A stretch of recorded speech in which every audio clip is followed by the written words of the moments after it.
मार्गस्य नेतारं भेतारं कर्मभुव्रतां ज्ञातारां विश्वतत्त्वानां वन्दे तद्गुणलब्धये। ओम को नमन ओंकार को नमन अरिहंत को नमन सिद्ध प्रभु को नमन आचार्य को नमन उपाध्याय को नमन सर्वसाधु को नमन जिन धर्म को नमन।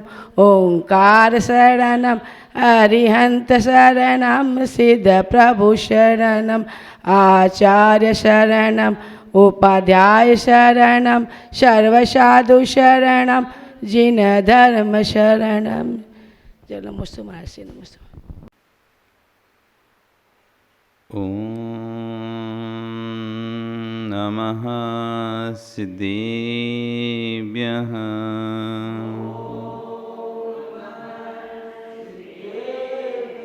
ओम नमः सिद्धेभ्यः।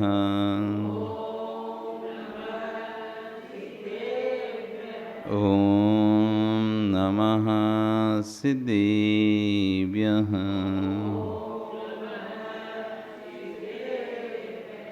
तिर्यणि खग्गिणाय रुतारी मोहे सिर सिरेणि बिहु आयरी राव पसियो परवादिण्यो भव्य जी लोए। नमो अरिहंताणं नमो सिद्धाणं नमो आयरीयाणं नमो अज्झायाणं नमो लोई सव्यसाहुणं। बोले अनंत अनंत परमेष्टि भगवानी की, आदिर्भम आदिनाथ भगवानी की, वर्तमान शासनी महावीर भगवानी की, आचार्य कुंद कुंदेव स्वामी महाराज जी की, आचार्य विश्व सागर जी महाराज जी की, अहिंसा में विश्व धर्म की। बंधु, वर्तमान शासन न्यायिक वर्धमान स्वामी के शासन में तीर्थंकर प्रभु की चरण निश्रा में बैठकर हम सभी जिन देशना का श्रवण कर रहे हैं। आचार्य भुवन कुंद कुंदेव स्वामी महाराज ग्रंथराज रैण सारजी में श्रवण और श्रावक उभय धर्मों का व्याख्यान करते हुए आज यहाँ बता रहे हैं जिन धर्म का विनाशक जीव का स्वभाव कैसा होता है। जो जिन धर्म को विनाश करने वाले होते हैं, किस प्रकार के जीव होते हैं जिससे जिन धर्म की हानि होती है।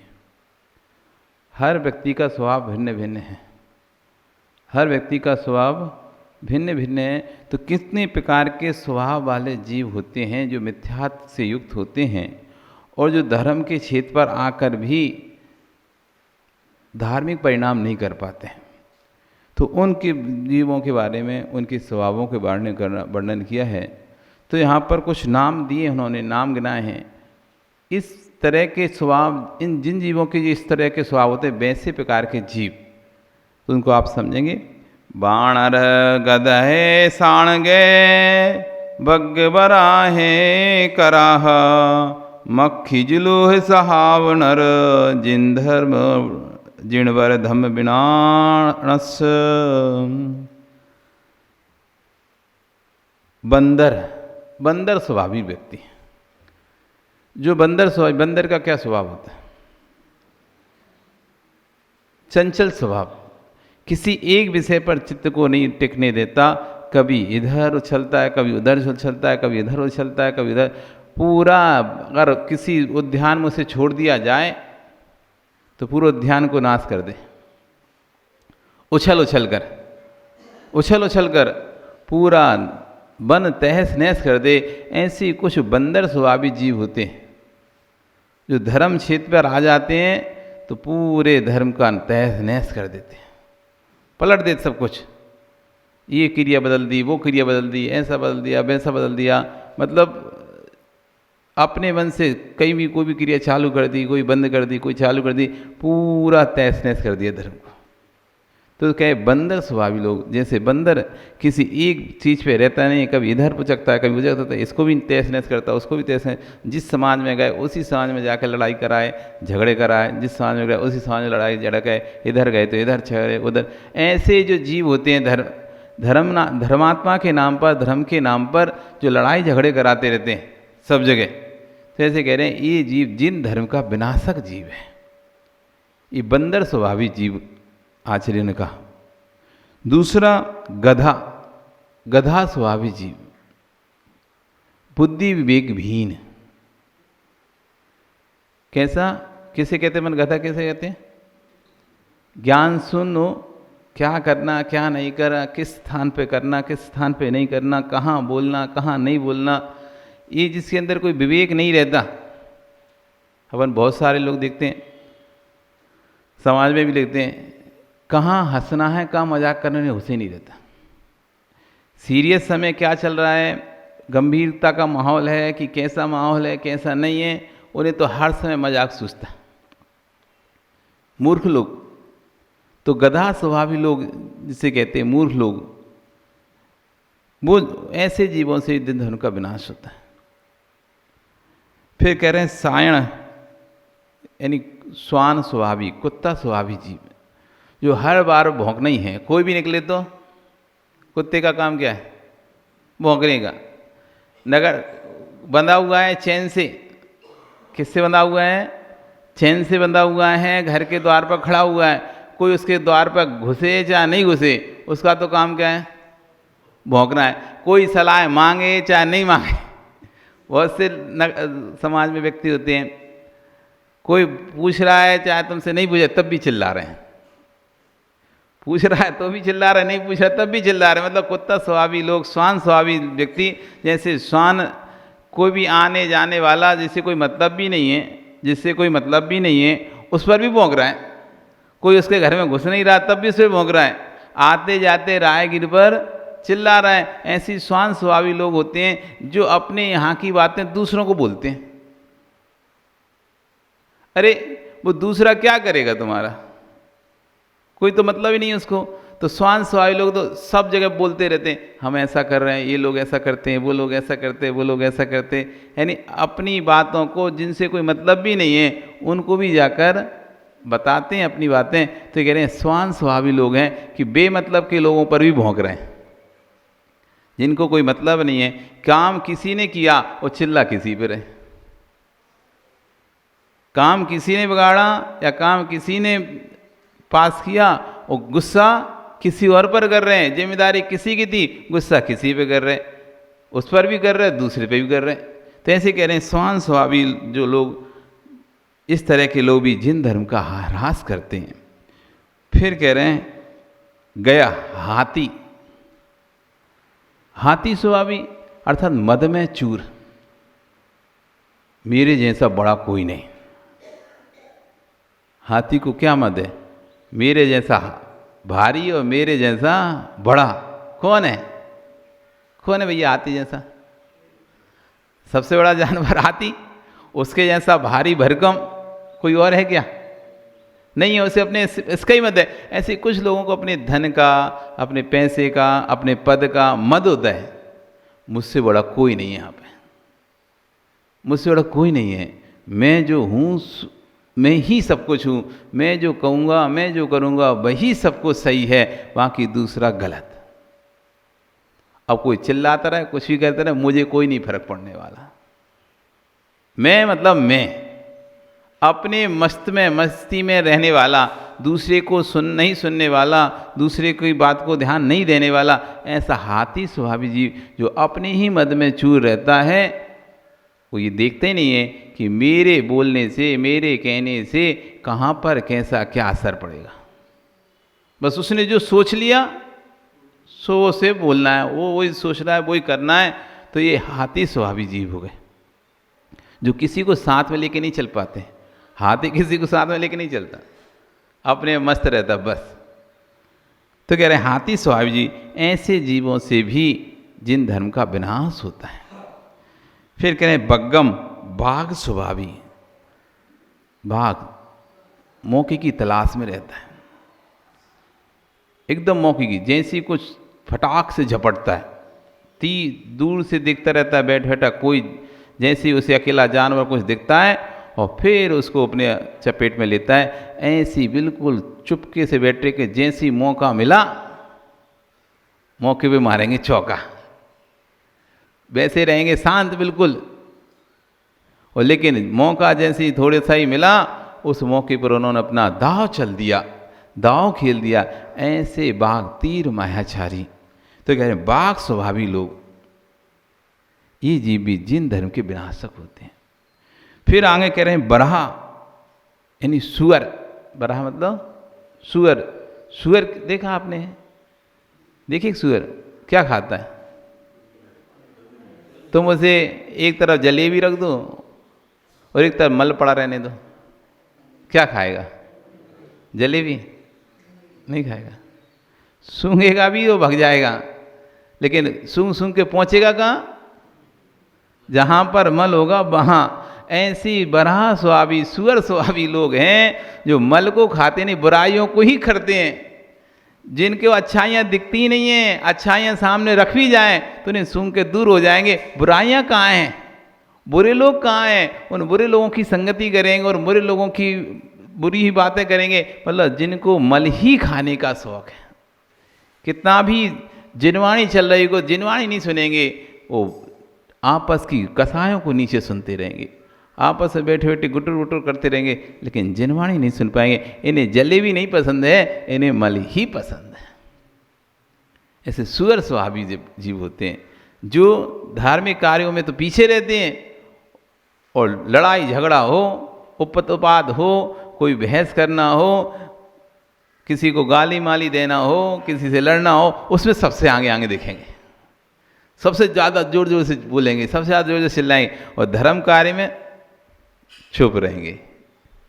तो ये कह रहे हैं सुअर स्वभावी जीव हैं। फिर कह रहा कच्छप, मक्खी मक्खी मक्खी मक्खी का काम क्या है? मक्खी काम क्या है? भिनभिना जो भिनभिनाते रहते हैं, भिनभिनाते रहते हैं, अंदर ही अंदर गुर्र गुर्र करते रहते हैं। ना तो कुछ कर सकते हैं, ना किसी को काट सकते हैं, ना कुछ कर सकते हैं, बस भिनभिनाते रहें। तो ऐसे भिनभिनाने वाले स्वाभाविक बहुत से लोग होते हैं जो कुर कुर कुर कुर कुर करते ही रहते हैं। मतलब जिनका बस तो कुछ चलता नहीं है, तो बस नहीं चलता तो बस लगे हैं आपस में थोड़ा थोड़ा कुछ करते रहते हैं। तो कह रहे हैं मक्खी स्वभावी जीव। आगे कह रहे हैं जुलूहे जोंक स्वभावी जीव। जोंक समझते हैं? जोंक गाय भैंस के थन में लग जाती है, जो गाय भैंस के थन में लग जाती है, वो गाय भैंस के थन में लगकर दूध नहीं पीती, खून पीती है।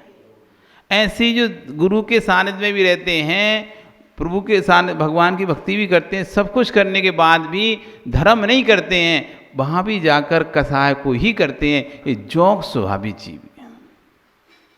जोंक स्वभावी कि क्षेत्र पर गुरु के साथ रहकर भी इधर उधर की बुराई कर रहे हैं, ये वैसा है, वो ऐसा, ये खराब है, वो खराब है, ऐसे करके जोंक स्वभावी। जैसे गुरु के पास रहते तो धर्म ध्यान करते, गुरु के पास रहते तो थोड़ा धर्म ध्यान अपनी आत्म तत्व चिंतन करते, वो तो नहीं किया। उनसे क्या मिल सकता था? उनसे बहुत कुछ मिल सकता था, उनसे वो तो ना लिया, जिनवाणी का अमृत तो ना पिया, जिनवाणी का दूध तो नहीं पिया, लेकिन बुराइयों का खून चूसते रहे। ये जोंक स्वभावी जीव होते हैं। ऐसे नर जिन धर्म विनाशम, जिन धर्म को विनाश करने वाले होते हैं, ये जीव जिन धर्म को विनाशक होते हैं। इसी बात को आचार्य विश्व शर्मा जी कह रहे हैं कि आत्र और ध्यान ये दो ध्यान दुर्गति के साधन हैं। वस्तु दुर्गति का साधन नहीं है, व्यक्ति दुर्गति का साधन नहीं है। दुर्गति का कोई साधन है तो तुम्हारे ही ध्यान है। बाकी वस्तु साधन का साधन तो हो सकती है, व्यक्ति साधन का साधन तो बन सकता है, लेकिन उपादान तेरा स्वयं ही रहेगा। व्यक्ति दुर्गति का साधन नहीं, भक्ति सुगति का साधन नहीं, परंतु ये निमित्ताधीन दृष्टि जीव के अनादिकाल से चली आ रही है। इस दृष्टि पर जब तक नियंत्रण नहीं हुआ, दिगंबर तपोधन भी बनकर बैठ जाओगे, परंतु दिगंबर नहीं रह पाओगे। तुम्हारी दृष्टि चली गई कि मेरा पतन कर रहा है, ये मेरा उत्थान कर रहा है। इसका तात्पर्य है कि अभी जिनागम के गूढ़ रहस्यों को आपने समझा ही नहीं है। जब तक ये भाषा चल रही है, ये मेरा अच्छा कर रहा है अथवा ये मेरा बुरा कर रहा है, ये मेरा पतन कर रहा है, ये मेरा उत्थान कर रहा है, तो कह रहे हैं आचार्य अभी तक आपने जिनागम के गूढ़ रहस्यों को नहीं समझा। गूढ़ यानी गहरे छुपे हुए रहस्यों को नहीं समझा है। वस्तु और व्यक्ति दुर्गति का साधन नहीं है, वस्तु व्यक्ति मेरी सुगति का साधन नहीं है। धर्म ध्यान शुक्ल ध्यान सुगति का साधन है और आण ध्यान रौद्र ध्यान दुर्गति का साधन है। अब बुरे वस्तु पर भी धर्म ध्यान चल सकता है और अच्छी वस्तु पर भी आद रौद्र ध्यान चल सकता है। मल अच्छा है कि बुरा है? पेट का निकला हुआ मल अच्छा है कि बुरा है? उस पर धर्म ध्यान हो सकता है क्या? उसमें धर्म ध्यान हो सकता है क्या? उसको देखकर धर्म ध्यान कर सकते हो क्या? पेट से निकला हुआ जो मल जिसे आप देखना पसंद नहीं करते, उस मल को देखकर धर्म ध्यान हो सकता है क्या? बताओ। नहीं हो सकता। उस मल को ध्यान से देखो, ये वही पकवान है, ये वही पकवान है जिसे खाने के लिए मैं मर रहा था, जिसे खाने के लिए मैंने मायाचार्य की, जिसे खाने के लिए मैंने छल कपट किया, दूसरे से चुरा के खाया। ये वही पकवान, वही भोजन है। एक दिन पहले जो मुझे इतना पसंद था, आज मल में परिवर्तित होकर देखो मैं उसे देखना भी पसंद नहीं कर रहा। यही द्रव्य का परिणमन है। भोगने से पहले अलग भाव रहते हैं, भोगने के बाद अलग भाव होते हैं। जब तक वस्तु मिलती नहीं है, तब तक वस्तु भोगी जाती नहीं है, तब तक परिणाम उसे भोगने के होते हैं। यही भोजन है। ये मल किसका बना है? उसी भोजन का बनाना जिसे आपने चाव साव से और चाहिए, मुझे और चाहिए, और चाहिए, लड़ लिए तो उसके लिए आप, नहीं मिला तो लड़ लिए उसके लिए, एक पापड़ के लिए आप लड़ लिए। भोजन में थोड़ी सी कमी हो गई, तुमने थाली को चक्री बना के फेंक दिया था। जिस भोजन के लिए तुमने कसाय करी थी, जिस भोजन के तुमने झगड़ा किया था, ये वही भोजन है जिसे देख करके रहते, आहा इतना स्वादिष्ट भोजन मैंने तो कभी खाया ही नहीं है, इतना अच्छा भोजन, इतना बढ़िया भोजन, बहुत चाव से चबा चबा के खा रहे थे, बढ़िया खुश हो के खा रहे थे। वही तो भोजन है। भोगने के पहले अलग भाव थे, भोग लिया, वो भोजन बन गया मल। अब देखना पसंद नहीं कर रहे, हम देखना पसंद नहीं कर रहे। यहां करो धर्म ध्यान। यही जगत की परिणति है। जब तक चीज मिलती नहीं है, भोगी नहीं जाती है, तब तक जीव उसको सिर पर रखता है, और भोगने के बाद जब उसको भोग लेता है, उससे मन भर जाता है, तो मल जैसा छोड़ देता है। नहीं कर सकते देखकर मल को धर्म ध्यान, नहीं कर सकते कि मल को देखकर धर्म ध्यान। ये नहीं चल रहा धर्म ध्यान। जैसे ये भोजन मल बन गया, ऐसी मेरी पर्याय भी एक दिन मल बन जाएगी। और जिसे मैं हीन दृष्टि से देखता हूं मल को, देखो ये सुअर उसे कैसे कपर कपर खा रहा है। उस मल से भी फिर मल बनेगा कि नहीं दोबारा से? उस मल से फिर मल बनेगा कि नहीं बनेगा? जिसे तुमने हे कर दिया था, किसी के लिए उपादेय हो गया कि नहीं हो गया? जिसे तुम हे समझ चुके थे, ये तो अब कोई कार्य का नहीं है, खत्म है, वह भी किसी के लिए उपादेय बन गया कि नहीं? जो भोजन आपने किया वो सप्त धातु रूप परिणत होके नहीं मल के रूप में शेष बाहर निकल गया, लेकिन वो मल भी किसी दूसरे के लिए सप्त धातु का काम कर रहा है कि नहीं कर रहा? जिस मल को तुमने छोड़ा है वो उस सुअर के लिए सप्त धातु बना रहा है कि नहीं बना रहा? खून, रक्त, पीप, मांस, हाड़ उसका तैयार हो रहा है कुछ मल से? हो रहा है ना। तो जिसे हम हे समझते हैं वो भी किसी के लिए उपादेय होता है। किससे घृणा करें? और जिस पर्याय से, जिस मल से घृणा कर रहे हैं उस मल को हमने खाया है कि नहीं खाया?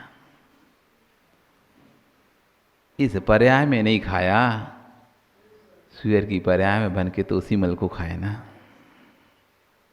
करो धर्म ध्यान। और ऐसा नहीं कि कोई भी पर्याय आज तक मैंने प्राप्त ना की हो। मैं कब से हूं? अनादिकाल से हूं। जब तक कल्याण नहीं होगा तब तक मैं संसार की समस्त पर्यायों में भटकता रहूंगा। निश्चित है ना। ऐसा तो नहीं हम मनुष्य बनेंगे तो अब कभी सुअर नहीं बनेंगे हम, ऐसा है क्या? अब मनुष्य बन गए तो अब सुअर नहीं बनेंगे, ऐसा तो नहीं ना। ये जैन दर्शन है, ये कोई ब्रह्म कुमारी वाला दर्शन नहीं है कि जो मनुष्य तो मनुष्य ही रहेगा, जो तिरंच है तिरंच ही रहेगा। ये जैन दर्शन है, मनुष्य तिरंच बनता है, तिरंच भी मनुष्य बनता है। हाँ, ब्रह्म कुमारी दर्शन में जो है वो वही रहेगा। तो फिर प्रश्न खड़े हो जाए, जब जो रहेगा वो वही रहेगा, फिर तुम क्यों इस तरह के त्याग की बातें करते हो? जब कुछ होना ही नहीं है, व्यक्ति जो जैसा है वो वैसा ही रहना है, तो फिर पुण्य पाप की व्याख्या ही व्यर्थ है। पुण्य पाप की व्याख्या ही व्यर्थ हो जाएगी। इसलिए जो जैसा है वो वैसा नहीं रहेगा, अपने पुण्य पाप के अनुसार उसकी पर्याय बदल जाएगी। तो आज जो मनुष्य है कल वो सुअर बनेगा कि नहीं बनेगा? बनेगा ना। वो बन के फिर क्या करेगा? जलेबी खाएगा, दूध जलेबी खाएगा, क्या खाएगा? जिस मल से घृणा कर रहा है उसी मल को खाएगा, उसी मल को खाएगा। इसलिए किस पर करें राग, किस पे करें द्वेष? किससे करें राग, किससे करें द्वेष?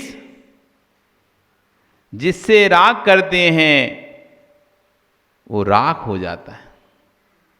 जिससे तुम राग करते हो वो सब राख हो जाएगा। लिख के रख लो आज। जिससे तुम राग कर लो, किसी से ही राग करो, वो राख हो जाना है।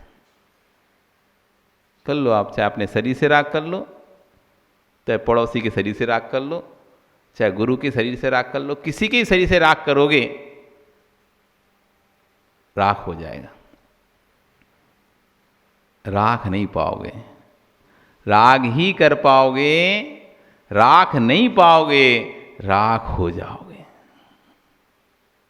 राग ही कर पाओगे, राख नहीं पाओगे, राख हो जाओगे। इसलिए किससे करें राग, किससे करें द्वेष? मेरे ही परिणाम अच्छे होते हैं तो अशुभ में भी शुभ का ध्यान हो जाता है, और परिणाम खराब होते हैं तो शुभ में भी अशुभ का ध्यान हो जाता है। परिणाम जैसे हमारे होते हैं, वस्तु में अशुभ शुभपना नहीं है, वो मल बेकार नहीं है, हमने परिणामों को बेकार किया है, इसलिए हमको मल बेकार दिखाई दे रहा है। मल बेकार नहीं है, हमने अपने परिणाम इस तरह के रखे हैं कि हम उस मल को देखना पसंद नहीं करता। हमारे परिणाम भाव इस तरह के हैं, उस मल को देखना पसंद नहीं करते। वो परिणाम बदल जाएं, वही मल में धर्म ध्यान हो जाए। मात्र सारा खेल है किसका? भावों का। उपादान उपादेय भाव पर वस्तु में नहीं है, उपादान उपादेय भाव निज में है। मैं ही उपादान हूं, मैं ही उपादेय हूं। उपादान उपादाय मैं ही प्रभावित होऊंगा और स्वयं से ही प्रभावित होऊंगा। प्रभावित ही मैं ही होऊंगा और प्रभावित करने वाली ही मेरी आत्मा ही होगी। उपादान उपादेय भाव स्व वस्तु में होता है। मिट्टी घट बनेगी कि कुम्भकार घट बनेगा? कौन बनेगा? मिट्टी ही घट बनेगी। कुम्भकार कभी भी घट नहीं बनेगा, चाक कभी भी घट नहीं करेगी। कहेंगे कि कुम्भकार ने घट बनाया, कुम्भकार ने घट बनाया। कुम्भकार ने घट बनाया तो बताओ कुम्भकार ने अपना कौन सा शरीर का अंश उसमें लगाया? उस कुम्भकार का कौन सा हिस्सा, कौन सा शरीर का अंश उस घट में लगाए? कुम्भकार ने बनाया, क्या बनाया उसने उस घट में? मिट्टी ही तो बदली है, मिट्टी ही तो बदली है, मिट्टी ही तो परिवर्तित होती है, मिट्टी ही तो घट बनी है। कुम्भकार तो मात्र निमित्त मात्र है। मिट्टी में ही यदि ताकत नहीं होती घट बनने की, मिट्टी में ही उपादान योग्यता नहीं होती घट बनने की, तो कुम्भकार क्या घट बना सकता था?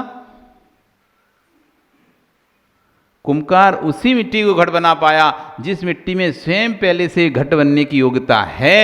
रेत से घट बना के दिखा दे। यदि कुम्भकार घट बनाता है तो किसी मिट्टी से घट बना दे, लेकिन काली मिट्टी से ही घट बना पाता है वो। हर किसी मिट्टी से घट नहीं बनता है। जिस मिट्टी में ही उपादान होता है, योग्यता होती है, उसी मिट्टी से कुम्भकार घट तैयार कर पाता है। अन्यथा कुम्भकार के अंदर सामर्थ्य नहीं है वो घट बना सके। इसलिए उपादान उपादेय स्वयं में ही होता है। हमारा अच्छा हमारा बुरा पराधीन नहीं है, स्वाधीन है। हम चाहें तो अपनी सुगति कर सकते हैं और हम ही चाहें तो अपनी दुर्गति कर सकते हैं। आपका समय हो गया, कल फिर आओगे, पर आ रही फिर और चर्चा करेंगे। बोली भगवान महावीर स्वामी की।